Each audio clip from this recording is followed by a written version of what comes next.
வணக்கம். இந்த தாரணை முத்ரா இது எதுக்காக வடிவமைச்சிருக்கோம்னா, இப்போ உங்களுக்கு இந்த இன்பம், மகிழ்ச்சி, ஆனந்தம் டிஃப்ரெண்ட் தெரியுமா? இன்பம் அப்படின்னா இந்த புலன்கள் மூலயமா இனிப்பாகிறது. இப்படி இனிப்பானோம்னா துன்பம்ன்ற ஒன்று அதன் இயல்பாகவே வெளிப்படும். மகிழ்ச்சினா உங்கள் மனதின் மூலயமா இனிப்பாகுது. ஏதோ ஒரு பொருள் அதன் மூலயமா நீங்கள் மகிழ்ச்சி அடைவீங்க. மறுபடியும் அது போயிடுச்சுன்னா கவலை வரும். இது ஃபுல்ஃபில்மெண்ட்டே ஆகாது. இது ரெண்டும் அடிப்படையாக உங்களுக்கு தெரிஞ்சதை வச்சே நீங்கள் நடத்திக்கிற விஷயம். இது சரி தப்பு இல்லை, இது அடிப்படையானது. இதிலே சிக்கி போனீங்கன்னா நீங்கள் முழுமை அடைய மாட்டீங்க. இந்த ஆனந்தம் அப்படின்னா உங்கள் உயிரை இனிப்பாக்குறது. இது நிரந்தரமான ஒன்று. உங்கள் உயிர் இனிப்பாச்சுன்னா அது பேரானந்தமாக ஆகிடும்.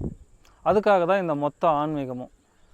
இந்த தாரணையை முத்ரா அதுக்காக தான் வடிவமைச்சிருக்கோம். இன்றைய நவீன விஞ்ஞானத்தில் இருக்க மக்கள் பலவிதமாக சிக்கி போயிருக்கிறாங்க. அவங்களுக்காகவே இதை பிரத்யேகமாக வடிவமைச்சிருக்கிறோம். இந்த பயிற்சியை எல்லோரும் வந்து கற்றுக்கணும்.